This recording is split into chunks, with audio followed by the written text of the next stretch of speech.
Campaign of stalking and harassment constructs for the victim a prison without visible walls. The victim is stalked and harassed in which ways that cause them to appear paranoid. Word about friends and family. They won't listen, read, or question authority. Incredibly, many victims report even friends and family members have turned perpetrator, that means.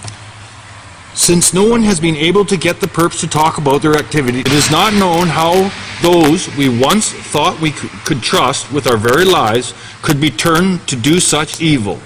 How this sad fact has accused many targeted individuals to redefine the word family. The perps have an infinite number of ways to turn a person.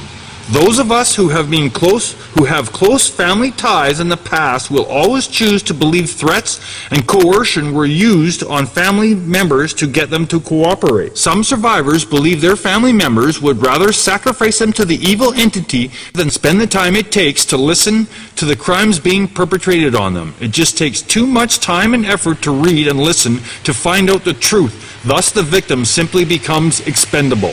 That's how it happens. They won't listen, they won't read, and the perps have programmed them to believe that the victim is a mental case. The perps always program friends and family to become enraged and cut off the conversation every time the target tries to find out why their behavior toward them has changed. Therefore, there can be no meaningful discussion of perp crimes. This ensures that the friends and family will never find out the truth about all the lies being used to gain their cooperation. Secrecy is maintained so that no one will ever find out that the target is innocent. All those around them are being duped into participating into a lifetime scheme of gruesome torment of the victim. Those who once valued their family as number one somehow buy into perpetration fabrication and thus fall totally under perp control for the remainder of their lives, forfeiting family relationships and squandering forever the precious times they could have spent together with family members and friends.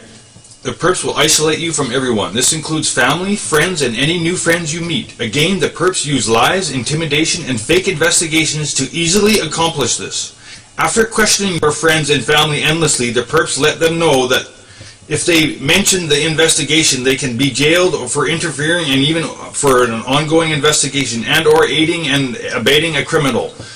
Then the perps strongly suggest that you initiate no further contact with you until the investigation is finished. Of course, family and friends are not told this about the investigation will never be finished. Many targeted individuals have been targeted for 20 years or more with no end in sight.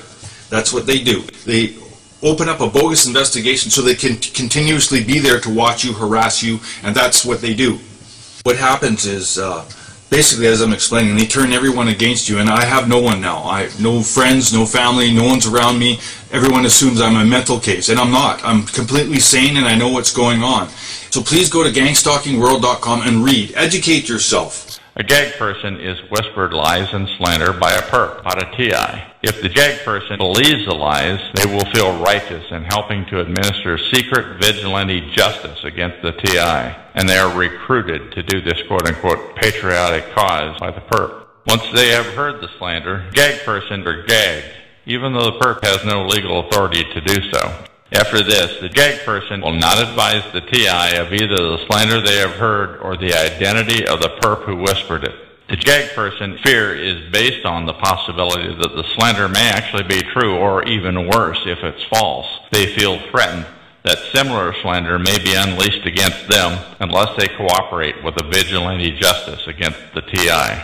It has been indicated that targets will have warning markers placed against their files. The information is then shared with relatives, storekeepers, friends, and the community at large. The files are usually not left behind, but they are used to prejudice and slander individuals against the target.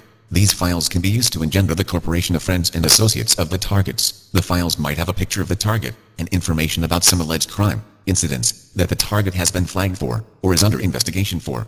The information is usually very convincing and helps to further get targets harassed by those around them. The most important thing about these files are that they are usually fake. They're bogus. That is, they're to fool and trick you to believe things that are not true. Have been fooled, they have come to them and told them lies, bullshit lies, so that they can keep the ongoing bogus investigation against me going. That's right, it's an investigation. It's a bogus investigation aimed at destroying the life of an individual.